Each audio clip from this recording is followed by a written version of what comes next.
Buenas noches, querida audiencia. El día de hoy estamos aquí en el segmento de CNN Entrevistas con un importante invitado. Este señor no solo es delegado del Estado de Israel, sino también representante de esta misma nación en la Organización de las Naciones Unidas. Señor Magil Parada, realmente un placer y un honor tenerlo aquí con nosotros. Para empezar y con él en materia a nuestra audiencia, ¿qué se siente ser delegado del Estado de Israel? Pues gracias por la invitación, muy agradecido de estar aquí. Verás, ser delegado de Israel representa una responsabilidad muy grande, es un honor para mí poder representar esta nación, poder estar o ser la cara de la nación ante muchas organizaciones y en la política internacional. De verdad que es un honor para mí tener la posibilidad de estar en este medio y en muchos otros representando a lo que es una nación tan poderosa como lo es Israel. Esta responsabilidad y esta gran importancia que radica en ser delegado del Estado de Israel, ¿por qué es esto? ¿A qué se debe? En el mundo de la política tienes que saber a lo que vas preparado. En la política tienes que tener una trayectoria o saber muchas cosas. Tienes que compenetrarte con la política internacional y nacional de las naciones a las que estás representando y de todas las naciones del mundo. Y eso es lo que te da una trayectoria en el mundo político. Más que todo, al ser una nación que está en constante ataque, por eso es importante ser delegado de Israel. A una nación en constante ataque, ¿a qué se refiere? ¿A qué se refieren estos ataques? Bueno, Israel, lastimosamente, desde su creación no ha podido vivir en una libertad plena. Esto debido a que varias naciones, desde 1947, vienen declarando guerra a Israel sin ningún motivo, y Israel siempre ha sido el centro de las acusaciones en muchas organizaciones internacionales, como son la ONU. Es como un conjunto o un cúmulo de cosas que hacen que la nación de Israel, por alguna razón que ONU afirma, es que Israel atacado constantemente, algo que en mi posición tengo que defender. Ok, muy cierto, y entre las diversas acusaciones y contra Israel siempre ha existido la duda si Israel es un invasor o no, si se debe tomar como tal, ya que actualmente cuentan con más territorio que el dado por el Tratado de 1947, ¿no? Y por la construcción de los asentamientos que se han declarado ilegales. Estas son declaraciones hechas principalmente por precisamente esos países que están en guerra contra Israel, ¿no? Que son Palestina y todos los países árabes. ¿Cree usted que Israel se ha ganado el nombre de invasor dado por estas naciones? Bueno, primordialmente no. No hay invasión cuando no hay jurisdicción legal sobre un territorio. Lastimosamente, y no es parte de los intereses de Israel, Palestina nunca declaró su independencia como territorio, y como Israel sí lo hizo, algunas naciones empezaron a hacer constantes ataques y declarar guerra al Estado de Israel. Estas naciones como lo son Palestina, Jordania, Líbano, Siria, Irán más que todo. Y entonces no hemos podido vivir una libertad plena. No creo que nos hayamos ganado el nombre de invasores, porque era como una estrategia de guerra. Mientras ellos seguían atacando, nosotros el territorio que ganábamos después de las guerras lo íbamos ocupando, como una manera de decirle a aquellos estados era: paren con las guerras, Israel lo que viene es por paz. Siempre ha estado entre los intereses de Israel mantener la paz. Entonces, ¿se busca la paz o Israel busca la paz a través de estos asentamientos ilegales que han sido declarados por la ONU, ¿no? Y toda la comunidad internacional? ¿Cómo Israel toma esto si busca la paz? Primordialmente, la posición de Israel o los intereses de Israel en este momento son muy crudos y muy reales. Tiene dos caras que son bastante rudas de afrontar, pero son las mismas. Por ejemplo, los asentamientos no van más allá de la frontera con Cisjordania o el territorio de los Altos de Golán. La situación en Golán es un tema muy aparte, pero sin embargo se están tomando acciones para que los asentamientos sean cada vez menores, a pesar de que la situación, gracias a Israel, ha mejorado. Con respecto a los asentamientos en Cisjordania, no va más allá de la frontera con Cisjordania. Solamente son necesarios para desviar los misiles que han lanzado distintas naciones y tener a los militares preparados mediante cualquier atrocidad, mediante cualquier desorden, a la paz que se mantenga aquí. Por eso es que Israel sigue declarando y sigue construyendo viviendas, y sin embargo, muchas de estas viviendas son compradas por judíos para comunidades árabes en Palestina y algunos refugiados que vienen de otras naciones árabes. Entonces, el declarar asentamiento sobre un territorio que no tiene jurisdicción legal es básicamente decir, por ejemplo, que no puedes comer helado de chocolate porque el chocolate te es dañino para las neuronas. Te entendemos perfectamente y entendemos el Estado de Israel, ¿no? En este sentido. Pero por lo que me acabas de mencionar, cierto, puedo entender o puedo darme a entender respecto a tus palabras que Israel está haciendo como una especie de tratado, negociación de manera indirecta, no solo con la comunidad palestina, sino con todos los árabes del Medio Oriente, ¿cierto? ¿No sería más fácil que Israel sencillamente se siente en una mesa a dialogar y diga, sí, vamos a hacer un acuerdo directo, ¿no? Y en vez de la construcción de viviendas para los árabes y todo esto? Bueno, agradezco mucho esta pregunta, ya que entre los intereses de Israel siempre se ha buscado lo que son las conversaciones directas con el Estado de Palestina. Sin embargo, entre los intereses de Israel se considera que las conversaciones indirectas que estamos manteniendo ahorita con el Estado de Palestina son un buen paso para fomentar a la paz con este Estado. Lo que aquí sucede es que al parecer el presidente Mahmoud Abbas está en un acuerdo con Hamas que básicamente no le permite esto. Pero siento que las conversaciones indirectas son un buen paso. Para nadie es un secreto que entre el parlamento israelí hay diferencias. Pero entre esas diferencias todos se llegan a un punto común, que es lograr la paz con Palestina y lograr las conversaciones directas. Pero primero debemos dar un paso mediano, poco a poco, con conversaciones indirectas. De acuerdo, completamente de acuerdo. Entonces, ya que mencionaba el presidente de Palestina, Mahmoud Abbas, está declarando ante la ONU que Israel comete crímenes de guerra, ¿no? Esta es una acusación bastante fuerte. ¿Cree usted, o cómo usted cree que Israel toma esta posición frente a los ataques en Gaza? Pues básicamente tomamos estas declaraciones como inválidas, ya que básicamente la situación en Gaza está controlada por el grupo terrorista Hamas.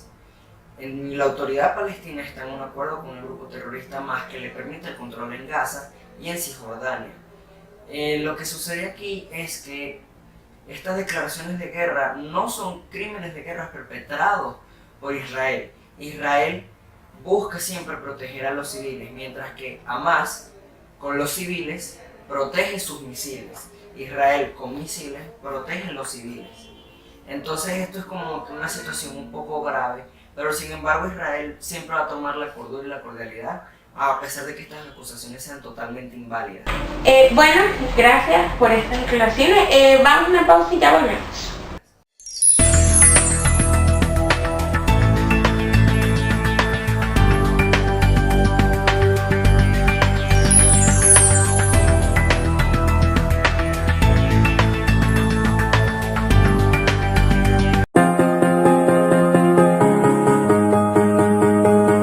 This is what it feels like.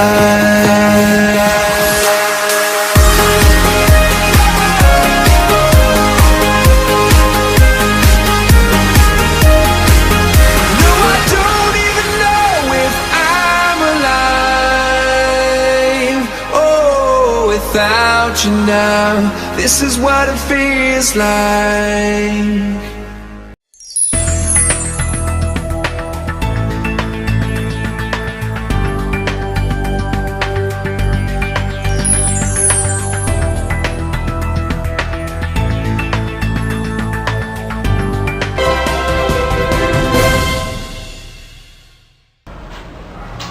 Bien, entonces ya regresamos, querida audiencia. Para los que se perdieron, estamos con el representante de Israel ante las Naciones Unidas, el señor delegado embajador Martín Parada.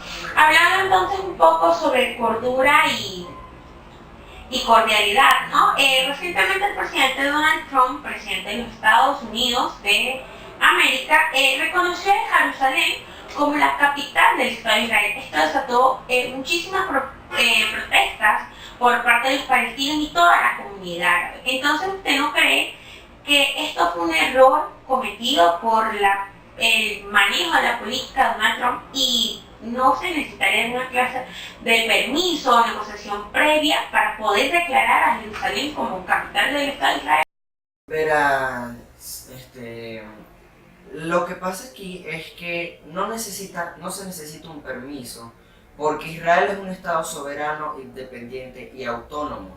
No se necesitan injerencias de otros gobiernos para que Israel pueda conceder el derecho de capital a cualquier ciudad, ni que el presidente Donald Trump necesite el derecho o necesite algún permiso de otras naciones para establecer su embajada en Jerusalén. Son decisiones totalmente autónomas y deberían ser respetables por la comunidad internacional.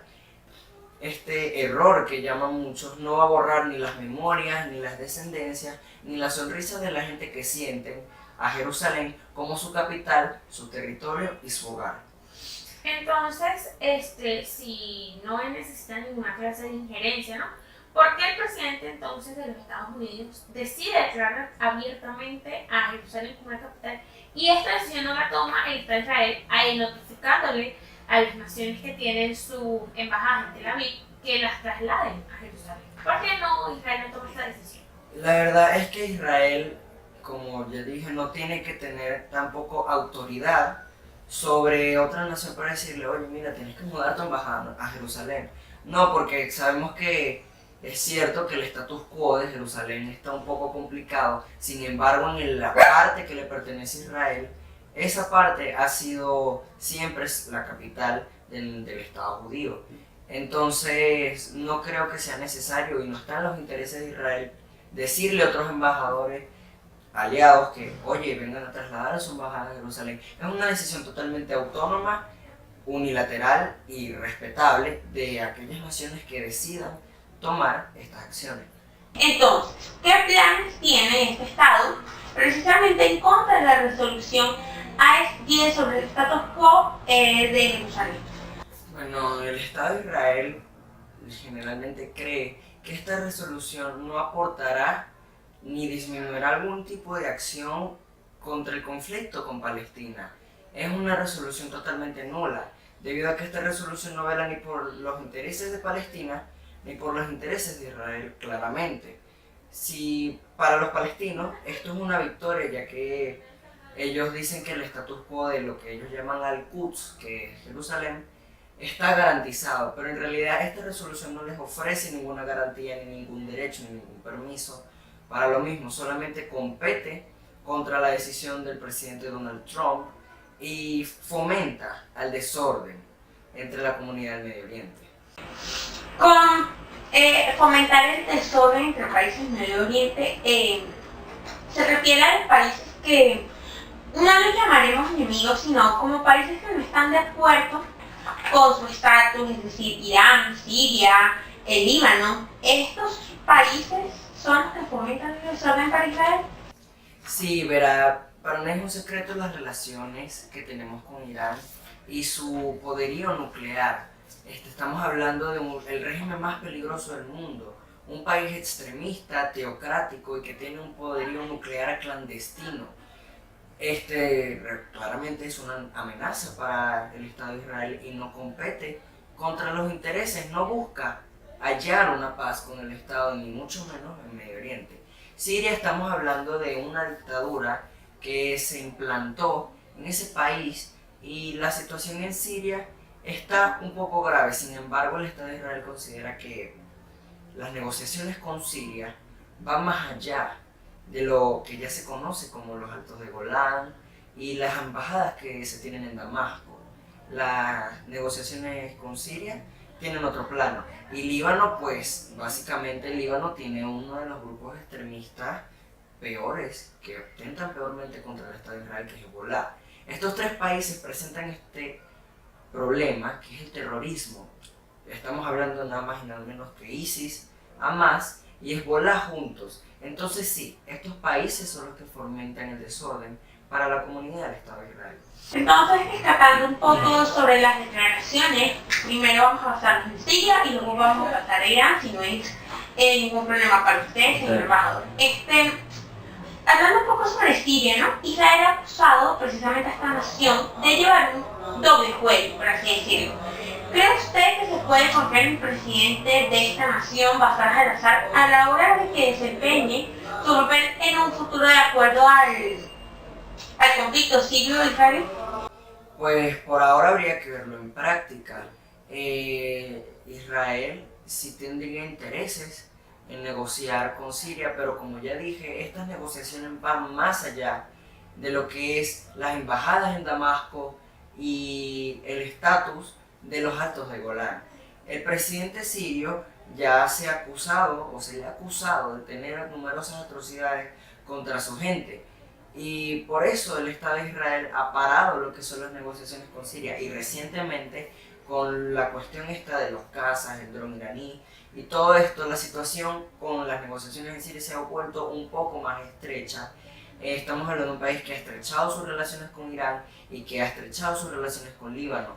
Y aparte de que está el terrorismo presente, las negociaciones en Siria tendrían que tener unas conversaciones directas con Bashar al-Assad para poder mediar un acuerdo de paz y de cese al fuego entre Siria e Israel. Rescatando un poco antes de entrarnos al tema de Irán y su régimen, usted mencionó sobre los cazas F-16 que fueron recientemente tumbados, por así decirlo, en territorio sirio. ¿Es Israel consciente de las declaraciones hechas por la embajadora Anisa Ginat para precisamente también el medio de comunicación de 50 minutos de estrellas, ¿no?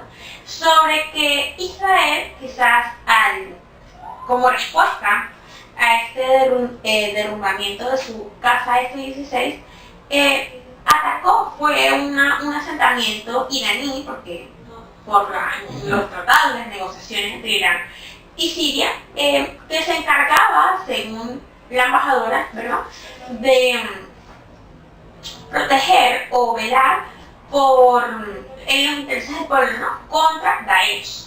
Es entonces justificado que Israel haya atacado precisamente este punto, hiriendo a 300 civiles.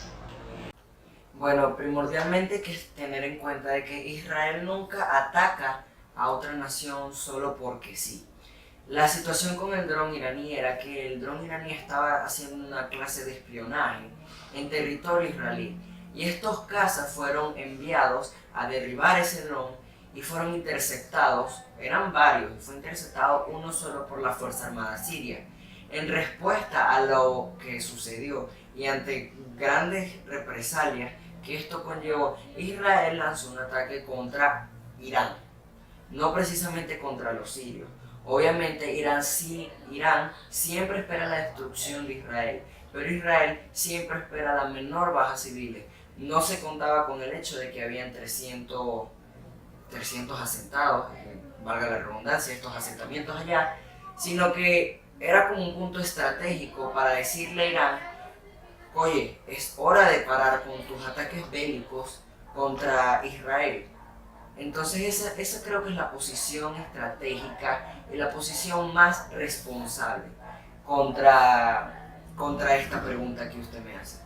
Muy bien, entonces, respecto al régimen iraní, ¿no es tan grave esta supuesta enemistad que existe entre ustedes, Irán e Israel?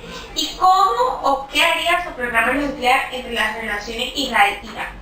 Pues ya para nadie es un secreto que las relaciones Irán-Israel son bastante graves.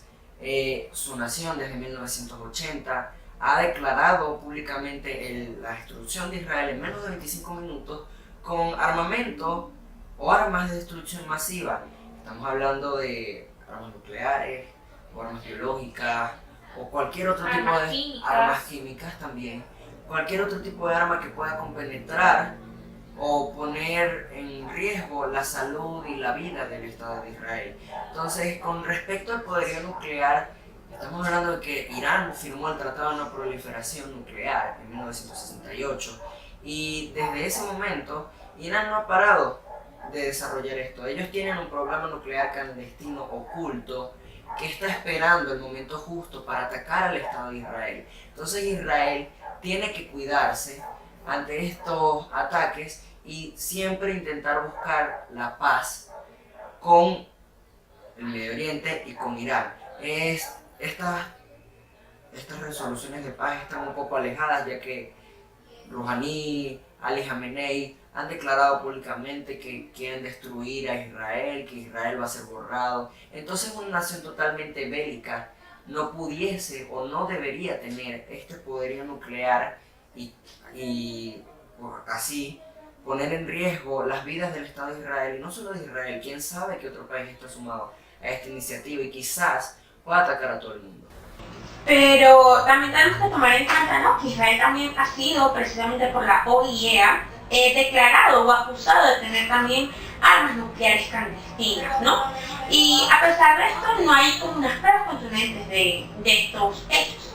Israel optaría por atacar a Irán primero por supuestas armas. Bueno, primero y principal hay que aclarar que las supuestas armas nucleares no han sido totalmente elocuentemente declaradas.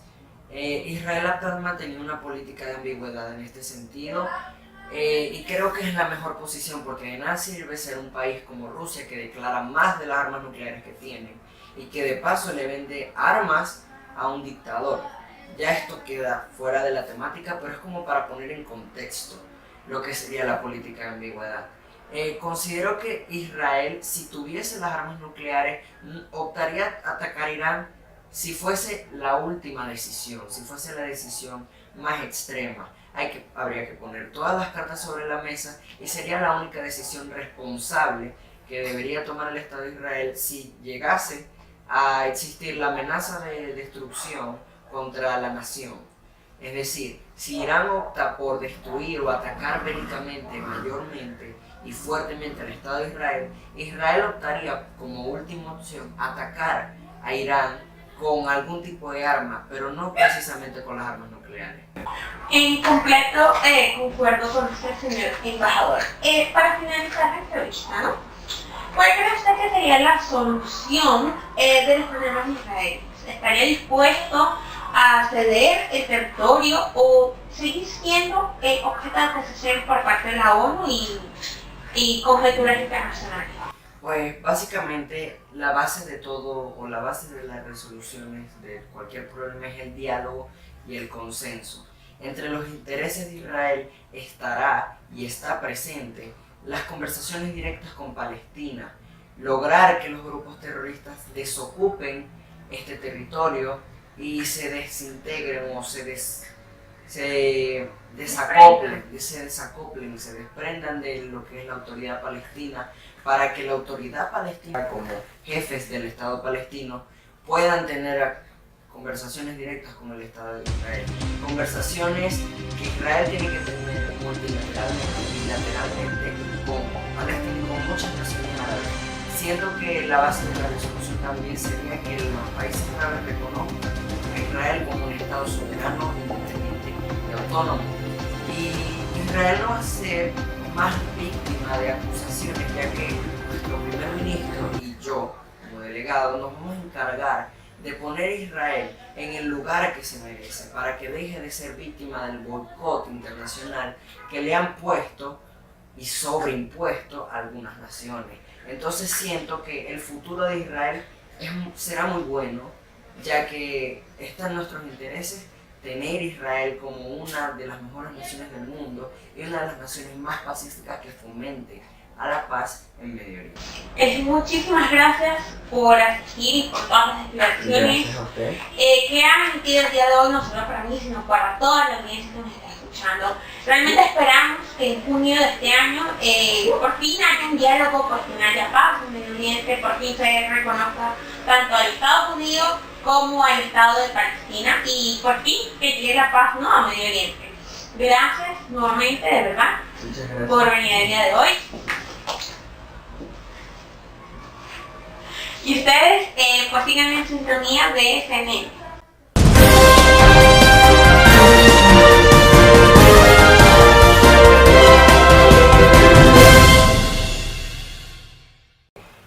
Irán es un poder nuclear o una potencia nuclear en Medio Oriente que está tomando peligro y está tomando paso ante el Estado de Israel y ante la paz en Medio Oriente. Está poniendo en peligro lo que es esto.